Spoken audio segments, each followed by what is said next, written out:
नमस्कार विद्यार्थियों, study 29 academy के एक और नई वीडियो में आप सभी का स्वागत है। आज हम कक्षा 8 की हिंदी की कार्य पुस्तिका का कार्यपत्र के क्रियान्वयन हल करेंगे। तो इस कार्यपत्र को समझने के लिए वीडियो को शुरू से लेकर अंत तक देखें और अपना कोई सुझाव हो तो कमेंट बॉक्स में जरूर लिखें। सबसे पहले हम देखते हैं दक्षता। विद्या परिवर्तन कर लिख पाना। विद्या परिवर्तन यानी कोई कविता दे रखी है तो उसकी हमें कहानी बनानी है, या फिर कोई कहानी होती है तो उसकी कविता बनाना, ये विद्या परिवर्तन के अंतर्गत आता है। तो यहाँ पर पहला प्रश्न है, दी गई कविता की पंक्तियों को पढ़कर उन्हें कहानी के रूप में लिखिए। तो यहाँ पर हमें एक कविता दे रखी है, उसको ध्यान से पढ़ना है और कहानी के रूप में उसे लिखना है। तो मैं घमंडों में भरा एंटा हुआ एक दिन जब था मुंडेरे पर खड़ा, अचानक दूर से उड़ता हुआ एक तिनका आंख में मेरी पड़ा। यानी मैं मुंडेर पे खड़ा हुआ, अकड़ के साथ घमंड के साथ खड़ा था, तभी एक तिनका उड़कर अचानक मेरी आंख में आके गिर गया। मैं झिझक उठा हुआ बेचैन सा, लाल होकर आंख भी दुखने लगी। मूठ देने लोग कपड़े की लगे, ऐंठ बेचारी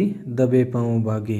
तो आंख लाल हो गई, मैं झिझक उठा और आंख दुखने भी लगी। तो लोगों ने कपड़े की मूठ से तिनके को निकालने का प्रयास किया और मेरी जो अकड़ थी, घमंड था, वो दबे पांव भाग गया। जब किसी ढब से निकल तिनका गया, तब सब ने ये मुझे ताने दिए, ऐंठता तू किस लिए इतना रहा, एक तिनका है बहुत तेरे लिए। तो ये जो कविता है, इसको हमारी हिंदी की पाठ्य पुस्तक से लिया गया, 7वीं कक्षा की। इसका हमें कविता से कहानी के रूप में परिवर्तन करना है, लिखना है। तो इसका उत्तर इस प्रकार हो जाएगा। इस कविता में कवि हमें कभी भी अहंकार नहीं करने की सलाह देते हुए कहते हैं कि एक दिन वे बड़े घमंड के साथ अपने घर के मुंडेर पर खड़े होकर यह सोच रहे थे कि मुझे कोई दुख नहीं है, तभी हवा में उड़कर उनकी आंख में एक तिनका पड़ जाता है। वे तिलमिला उठते हैं, उन्हें बड़ी तकलीफ होती है। उनकी तकलीफ को देखकर लोग उनकी मदद करने पहुंच जाते हैं। कपड़े की मूठ से जैसे तैसे तिनका उनकी आंख से निकाला जा सका। तिनके के निकलने के साथ ही कवि के मन में घमंड भी निकल जाता है। जैसे आंख से तिनका निकलता है, कवि का जो घमंड है वो भी मन से निकल जाता है। उन्हें यह एहसास हो जाता है कि मनुष्य को जीवन में कभी अहंकार नहीं करना चाहिए। कवि कहते हैं कि आंख में तिनका चले जाने से उन्हें बड़ी ही बेचैनी हुई, उनकी आंख लाल हो गई और दुखने लगी।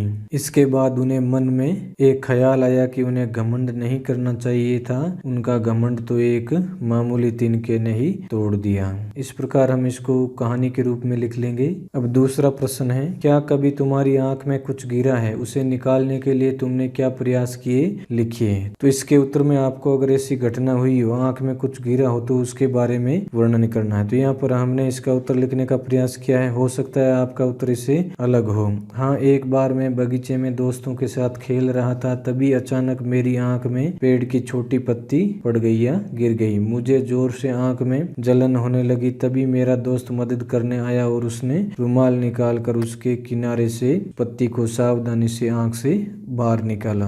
तो ये इस दूसरे प्रश्न का उत्तर हो जाएगा। अगर दोनों प्रश्नों में ही आपको उत्तर लिखने में समय लग रहा है तो आप वीडियो को रोक कर, वीडियो को पॉज करके इसके उत्तर लिख सकते हैं। तो इस प्रकार इस वीडियो में हमने कार्यपत्रक के क्रियान्वयन को हल किया। अगले वीडियो में हम अगला कार्यपत्रक हल करेंगे।